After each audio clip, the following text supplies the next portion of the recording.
Bon, ben salut à tous, c'est Tom. Alors aujourd'hui, donc on continue la petite 102. Voilà, alors du coup, je vous ai tout fait en accéléré au début parce qu'il n'y avait pas beaucoup. Enfin, c'était pas très intéressant, j'avais pas besoin de tout vous développer. Bon, en gros, j'ai nettoyé toutes les pièces du moteur. Du coup, comme vous avez vu, du coup, avec la visseuse et une brosse en fer en fait. Donc c'est assez simple. Après, j'ai pas passé 1000 ans non plus, hein. Vous voyez, c'est pas super propre, mais de toute façon, je m'en fous un peu. Là, le but, c'est que ça tourne. Du coup, j'ai aussi fait la modification carter. Alors, vous voyez, ça, j'ai fait ça comme un port, mais en gros, le but, c'est d'enlever la matière qui recouvre en fait le joint spi pour après pouvoir, s'il faut, pouvoir le rentrer par l'extérieur si un jour il y a une merde avec le joint spi. Bon, maintenant, je le fais, je le faisais pas avant, mais bon, ça prend pas beaucoup de temps. Et puis, le jour où il faut le changer, ça, par contre, ça nous fait gagner du temps. Du coup là ce qu'on va faire c'est que je vais remonter le bas moteur. Alors j'ai toutes les pièces qui sont là dedans. Alors j'ai pas mis le vilo au congèle, d'habitude je le fais. Bon, je vais voir à mon avis, on va enquiller les roulements puis je vais essayer de le rentrer directement. Je sais que c'est mieux, enfin d'habitude je le mets au congèle mais bon. Ça doit rentrer quand même, je sais qu'il y en a plein qui le font pas. Du coup une fois que ça sera bon, on pourra remonter tous les hauts moteurs et tout avec une petite pochette de joint toute neuve que je dois avoir là et une fois que ça c'est bon, après allumage, embrayage, tout le tralala. Et puis le but c'est que ça tourne. J'aimerais bien que ça tourne ce soir. Là il est quoi? Il doit être 14h, 15h, un truc comme ça. Si ce soir ça peut rouler, alors, ouais, alors là on l'a mis en plein la gueule donc on voit rien, mais si ce soir ça peut tourner, ce serait vraiment bien. Du coup voilà, alors j'ai rien fait dessus depuis la dernière fois. Alors j'avais dit que j'avais une donneuse de pièces où j'aurais pu récupérer les élytres. Alors les élytres, je n'ai pas réussi à les trouver. Et du coup, bon, bah, ça j'ai commencé à regarder un peu sur internet. J'ai peut-être un copain qui m'en a trouvé une, mais bon. On verra. Pour cette gâchette-là de frein, j'en prends une 203. Et pour les gâchettes de décompresseur, normalement, j'en avais par là. Alors je sais pas si c'est les bonnes, mais bon. On verra, hein. Je pense que ça a l'air de ressembler. J'ai pas d'autres 102 sous les yeux, sous les mains, enfin sous la main pour pouvoir comparer, mais bon. Tant que ça va dessus, ça fera bien le taf. Alors par contre, il pleut énormément en Bretagne en ce moment. Du coup, ça a piqué à mort. Putain, il y a la rerouillée quoi. Regardez. Je sais pas si on voit, mais en fait mes doigts ils sont trempés. En fait, toutes les mobs ici, là, elles prennent l'humidité de ouf en ce moment parce que en fait mon garage est pas. Mon atelier est pas, enfin je sais pas si vous voyez, en fait là il y a une mare d'eau là. Comme mon atelier est pas super étanche, bah il y a de l'eau qui rentre et puis après c'est tout humide partout. Il y a tout qui prend la flotte. Donc bon, je suis un peu dégoûté mais c'est pas grave, je passerai un coup de chiffon. Comme ça sera bon. Là pour l'instant du coup je vais remonter vilo tout ça, je pense que je vais faire ça en accéléré. Et puis comme ça on peut commencer le remontage. Alors je connais pas beaucoup de techniques pour monter les roulements, je sais qu'à la presse ça tord les vilos. Et je sais qu'en tapant dessus, ça peut niquer les roulements. Alors bon, niquer le vilo et un roulement. Bon, moi je vous avoue que je tape sur les roulements. Alors, sur Motodécane, je sais pas pourquoi j'ai pas le même feeling. Sur Motodécane, je les mets dessus, un gros coup de bon marteau et ça rentre. Sur les Peugeot, en général, je chauffe un peu les roulements. Comme ils sont plus gros et tout, j'ai toujours peur qu'ils vrillent ou quoi. Voilà, Peugeot. Du coup, il y en a toujours un qui est plus grand que l'autre sur les Peugeot. J'avais tout commandé déjà la dernière fois. Et d'ailleurs, ah ouais, ça, je vais peut-être vous montrer ça vite. Bon, en gros, j'ai refait une commande VSX. Tiens, ça fera un petit autocollant que je vais pouvoir mettre sur ma poubelle. J'ai refait une petite commande VSX, comme ça j'ai repris des bougies et des conneries. Donc ça va être du coup pour robinet d'essence. Donc c'est un robinet d'essence de Motodécane, mais je mettrai ça du coup sur la 102 orange. De la durée parce que j'en avais plus. Et puis ça c'est pour la 103, c'est pour la 103 SP, mais ça c'est pour la 103 bleue, du coup comme ça, je vais essayer de vous refaire rapidement un épisode pour vraiment la finir. Et puis comme ça on sera bon, comme ça va avant ça. Du coup de ce côté là je pense que c'est le grand.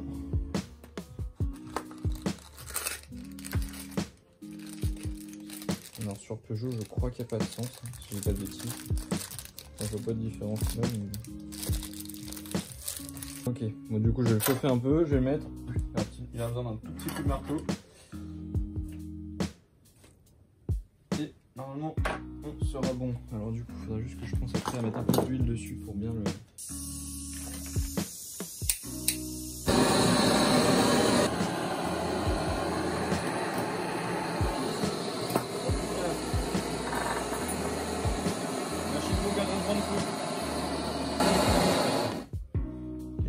La moitié de mon établi qui est en train de prendre feu. Alors du coup tac, une fois que le roulement il est chaud, je pense qu'il n'y a pas grand chose, vous êtes de l'autre côté, je le prends et tac, je le pose bien, je lui remets un petit peu sur la tronche pour être sûr.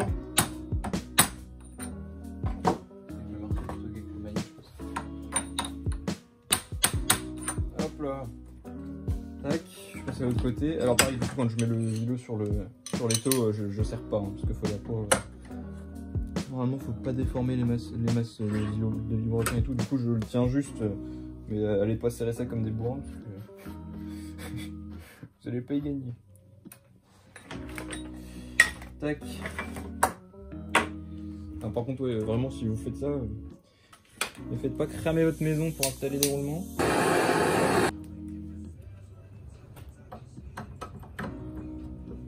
Bon, on va tuer. Il veut pas, du coup, faut y aller à la bourrin. Voilà. Bon, il est bien dedans. Oh, il fume un peu quand même. Donc, ça, c'est bon. Alors, ce que je vais faire, c'est que je vais mettre vers la porte, comme ça, il va refroidir.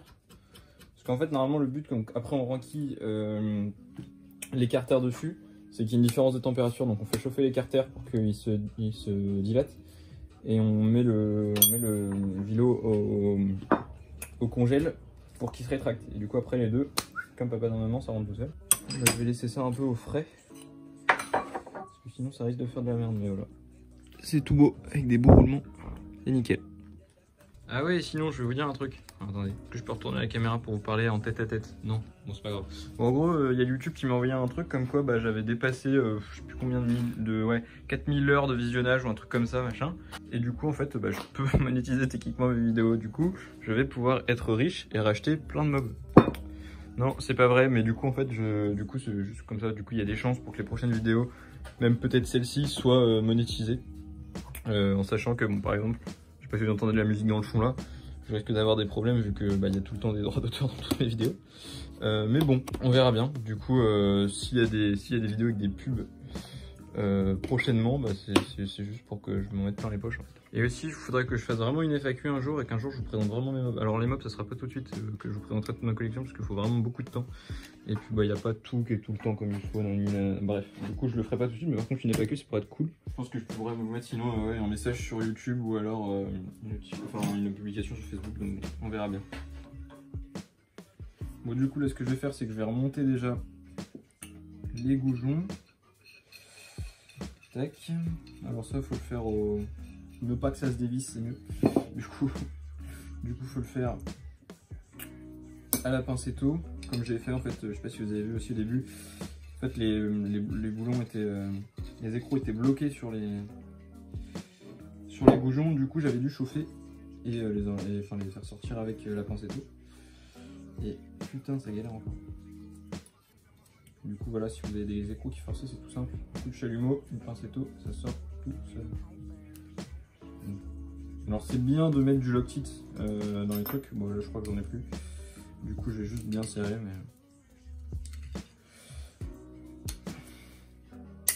Ah.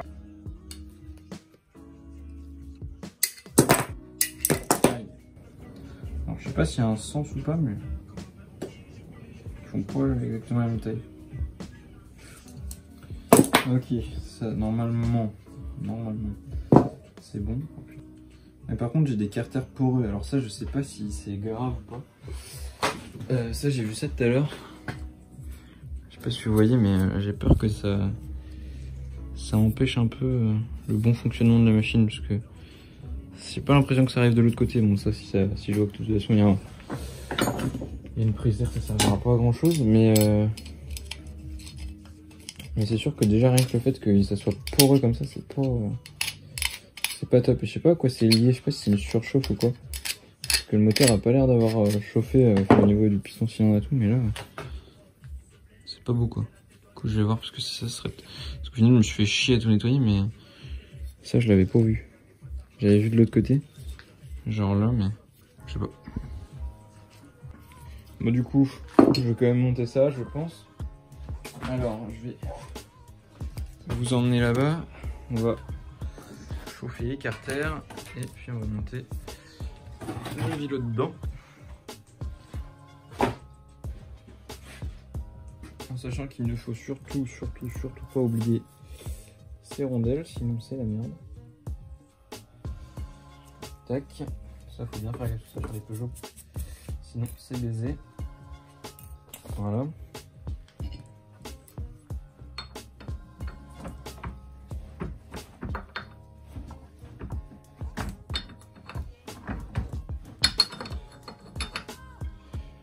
Voilà, du coup j'aurai comme ça, j'aurai juste à le balancer dedans. Normalement ce sera bon.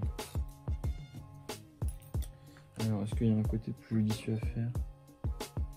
Peut-être faire celui-là, peut-être faire celui... Normalement il vaut mieux faire celui avec l'arête là. Comme ça après c'est moins chiant pour enquiller l'autre par-dessus, sinon il y a les gens qui se barrent en tout sens. Du coup, tac, on va chauffer, c'est parti.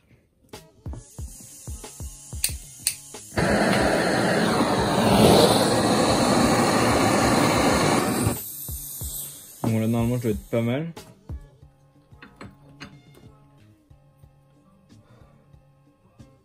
Alors, je sais pas si c'est bon là. Non, c'est bon.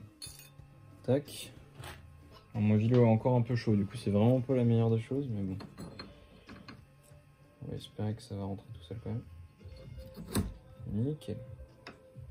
Du coup maintenant, je prends mon joint de carter. Alors ça oubliez pas parce que sinon ça va pas tourner comme il faut. Le joint de carter tout neuf, je vais le poser mais du coup je vais mettre un peu de pâte à joint pour pas que ça bouge. Moi du coup je pense que c'est la dernière vidéo de 2020, enfin il y a des chances. Et du coup au final bah, cette année il y a eu quand même pas mal de bonnes choses vu que la chaîne a doublé en abonnés pratiquement. Oh là là putain c'est quoi ce genre de merde. Oh là là, ah quoi que... Ouais si c'est un genre de merde. Oh putain. Putain il est pas en face des trous, bon bah je vais le mettre en face, je vais quand même l'aligner au carter mais... Faudrait que je refasse des trous parce que putain... Oh les joints de merde comme ça c'est chiant. Ah, VSX si vous voyez cette vidéo, rejoins 102 pour voir les gabarits. Putain quelle merde. Oh là là. Oh mais ça va pas du tout. Oh putain de merde. Ah mais là faut que je le recoupe là, ça va pas le faire. Hein. Et là par contre pour les pochettes de joints le mieux c'est d'en trouver des d'origine parce que les reproductions le pire c'est sur Royal Sport, c'est un bon site ça. Mais putain les pochettes de joints pour moto des cannes sur Royal Sport mais c'est énorme. Les trucs qui sont super fins, ça aime pas du tout. C'est une grosse main. Ah bon en fait une fois qu'ils sont recoupés ils vont bien en fait. Nickel. Encore un peu.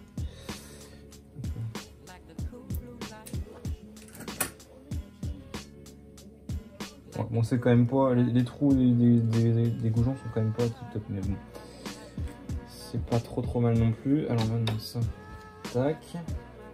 Alors là il y a un truc qui est un peu chiant, c'est qu'en fait du coup là il y a la rondelle de l'autre côté qu'il faut réussir à tenir à l'intérieur. Alors ça c'est un peu casse-couille mais je pense que ce genre de truc c'est peut-être... Alors du coup ça de côté. Allez on chauffe.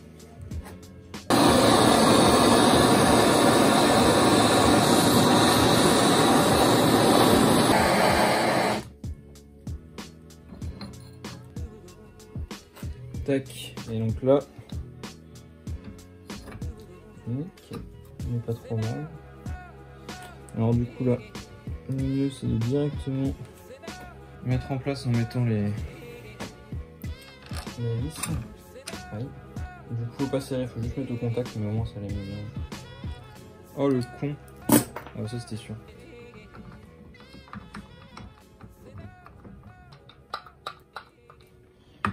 Allez, qu'est-ce que je disais tout à l'heure? Je disais, faut pas oublier la rondelle. Et bah, Komi, qu'est-ce qu'il a fait? Oublier la rondelle. Du coup, on démonte.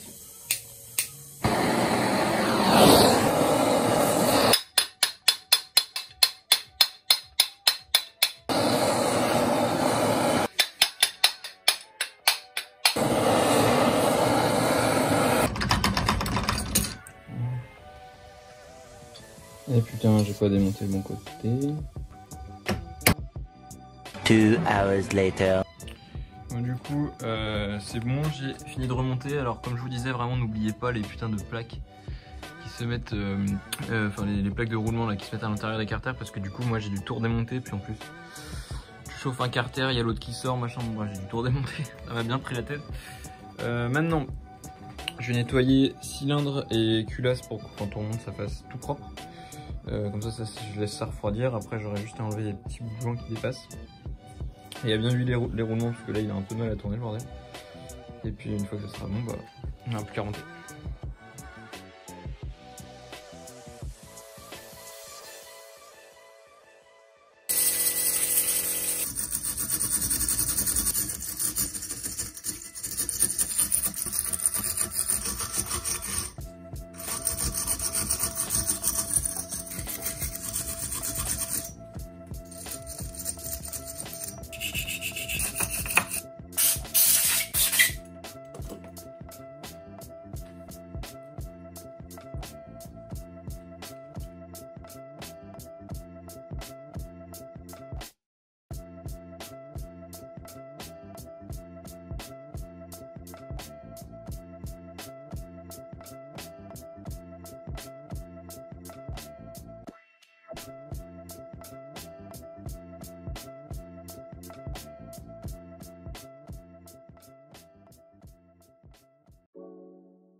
Surreal.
I get misty just holding your hand.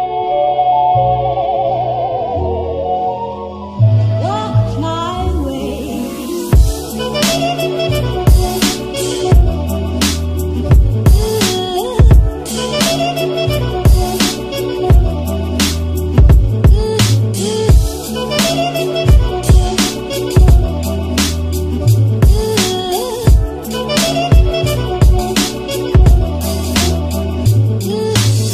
Getting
Bon, ça tourne.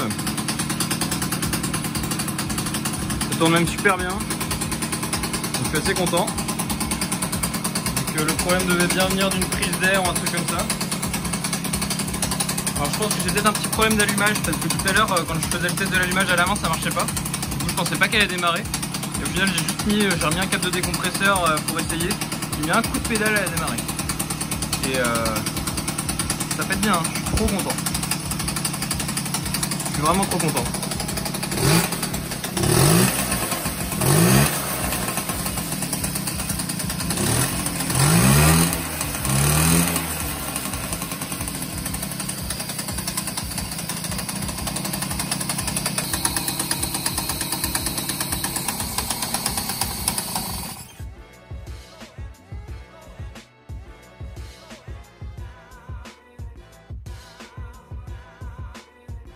Bon du coup au moins aujourd'hui toute la partie moteur est à peu près bonne, il restera que pour la prochaine fois à faire tout ce qui est câblage, gaine, câble, etc. Les freins ça a l'air d'être pas mal mais on mettra peut-être un coup pour être sûr. Donc comme j'ai dit, donc les gâchettes, celles que j'avais c'est pas les bonnes du coup, enfin parce que j'ai vérifié c'est pas bon, du coup faudra que j'en retrouve. Le levier de frein faudra que j'en rachète un. Ou que j'en prenne un dans mes trucs de 103, je vais pouvoir me débrouiller, je vais en avoir en rab. Et puis un petit peu encore de finition esthétique on va dire, donc, parce que là c'est dégueulasse. À l'intérieur du bras oscillant, je pense qu'il faudrait que je remette un coup de propre pour que ça soit bien clean encore. La selle aussi, enfin bon des conneries. Le feu arrière si j'en trouve un beau d'époque. Enfin bon, pas grand chose de compliqué on va dire, mais au moins elle sera vraiment finie belle et puis comme ça je l'emmènerai dans mon coin secret et je vous montrerai peut-être un petit bout. Donc voilà, en tout cas on se retrouve très bientôt soit pour celle-ci, soit pour cette merde bleue là. Voilà, ou peut-être pour ça un jour. Peut-être la présentation d'un truc comme ça. Mais je pense que ce sera peut-être plus ça du coup. Et donc voilà, donc on se retrouve très bientôt. Allez, ciao!